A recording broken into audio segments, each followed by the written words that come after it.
Shalom, damai di hati. Saudaraku yang diberkati Tuhan Yesus, senang lagi kita berjumpa pada hari ini Selasa, tanggal 25 Juli. Saya percaya ada sukacita kita menikmati hari berkat Tuhan. Dan marilah kita isi hari ini dengan belajar firman Tuhan lewat renungan harian keluarga. Namun sebelumnya mari kita berdoa. Ya Bapa, ya Tuhan kami di dalam Yesus Kristus dan Roh Kudus. Terpujilah Engkau kekal selama-lamanya. Kami bersyukur dan berterima kasih karena Engkau berkenan bagi kami ada di hari Selasa tanggal 25 Juli 2023. Kami bahagia, sukacita, karena Engkau Tuhan mempercayakan kami hidup, bergerak dan bernafas untuk kembali menunaikan tugas panggilan kami di hari ini. Namun kami rindu hidup kami hari ini diisi oleh terang firman-Mu. Curahkanlah Roh Kudus kepada kami dan perdengarkanlah suara kebenaran firman. Dalam nama Yesus. Amin. Marilah bersama-sama kita membuka Alkitab dalam Perjanjian Lama, Kitab Ulangan pasal 28 ayat 7. Demikian bunyinya. Tuhan akan membiarkan musuhmu yang maju berperang melawan engkau terpukul kalah olehmu. Bersatu jalan mereka akan menyerangi engkau, tetapi bertujuh jalan mereka akan lari dari depanmu. Itulah bagian bacaan Alkitab Ulangan pasal 28 ayat 7. Dan judul akan renungan kita pada hari Selasa ini, musuh dikalahkan. Keluarga Kristen yang dikasihi dan diberkati Tuhan Yesus.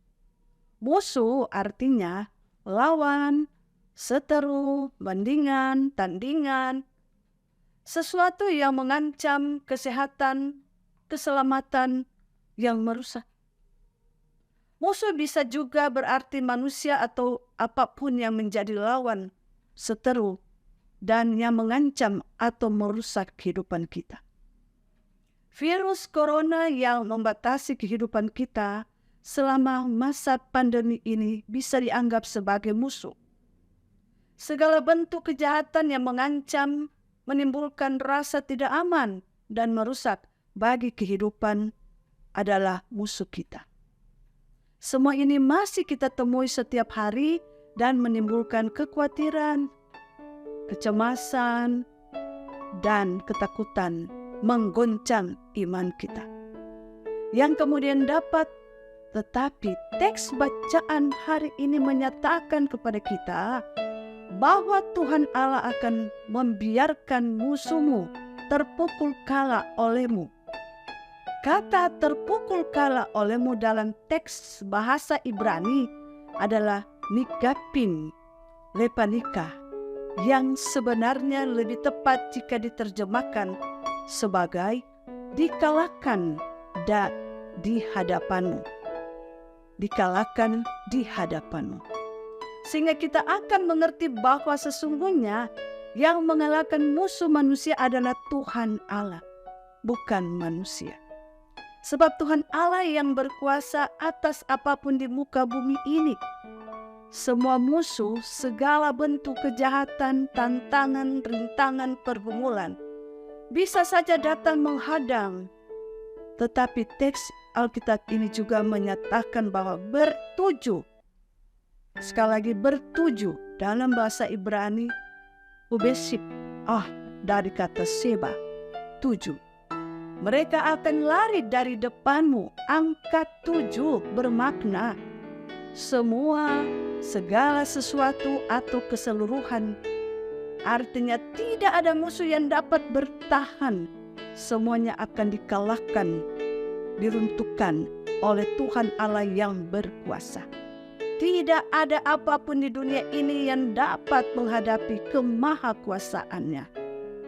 Dia satu-satunya Tuhan Allah yang berkuasa.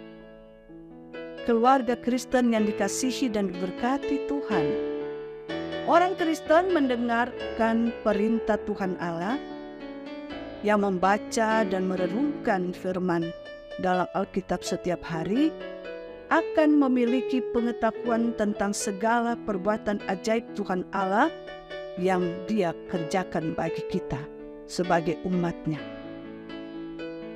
Bagi gereja mula-mula, hanya karena kemurahan kasih-Nya dan kebesaran kuasa-Nya, sehingga gereja masih tetap ada hingga sekarang ini. Meskipun badai, tantangan, rintangan, dan pergumulan itu menghadang kita sebagai gereja, oleh karena itu, semua orang yang setia, yang tekun, yang tabah mendengarkan firman Tuhan Allah akan dikuatkan dan dikukuhkan, sehingga tidak akan kehilangan harapan dalam menghadapi semua musuh yang datang dalam kehidupan kita. Tuhan Yesus kiranya menguatkan, memampukan kita, dan memberikan kita iman yang kokoh teguh menghadapi semuanya. Tuhan memberkati. Amin. Mari kita satu di dalam doa.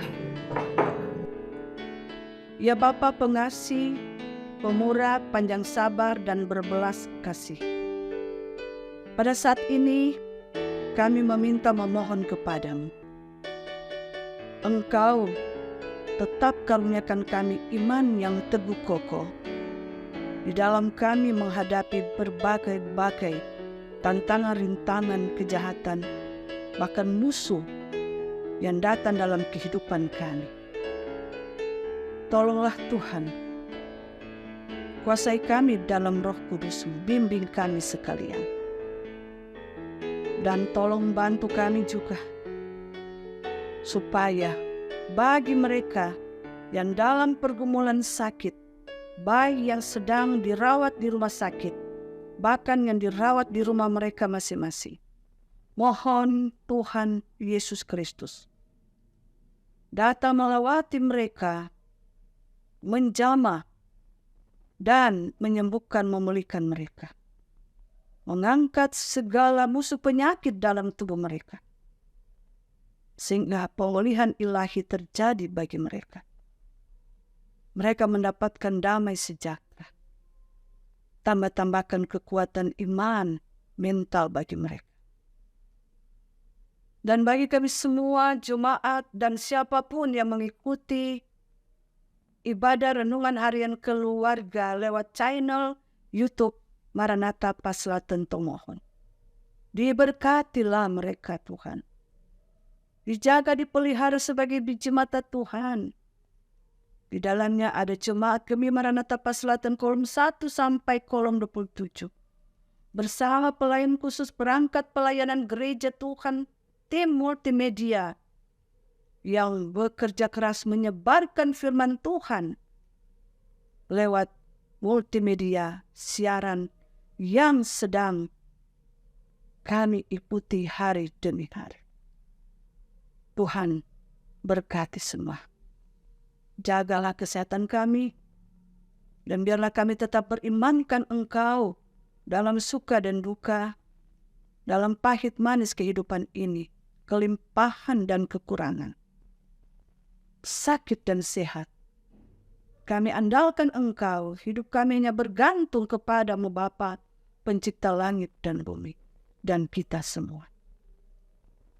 Disertai dan dilindungi Tuhan bagi mereka yang dalam pergumulan ekonomi, pekerjaan, atau apapun yang sedang mereka Tuhan rasakan yang tidak membawa kebahagiaan.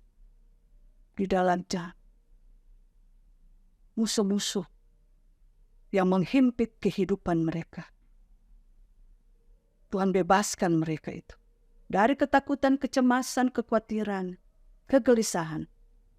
Tetapi kuasa Roh Kudus Tuhan menerangi tubuh, jiwa, dan roh mereka, sehingga mereka merasakan kuat dan mampu bersama Tuhan yang menemani dan mendampingi. Makasih banyak Tuhan. Ampuni dan kasihani kami. Dengar dan sambutlah doa permohonan kami ini. Dalam nama Yesus Kristus. Haleluya. Amin. Demikian renungan harian keluarga hari ini. Jangan lupa ya untuk like, share, dan ikuti terus channel YouTube Jemaat Gemi Maranatha Paslaten. Selamat beraktivitas, kiranya Tuhan Yesus memberkati kita sekalian. Shalom, damai di hati.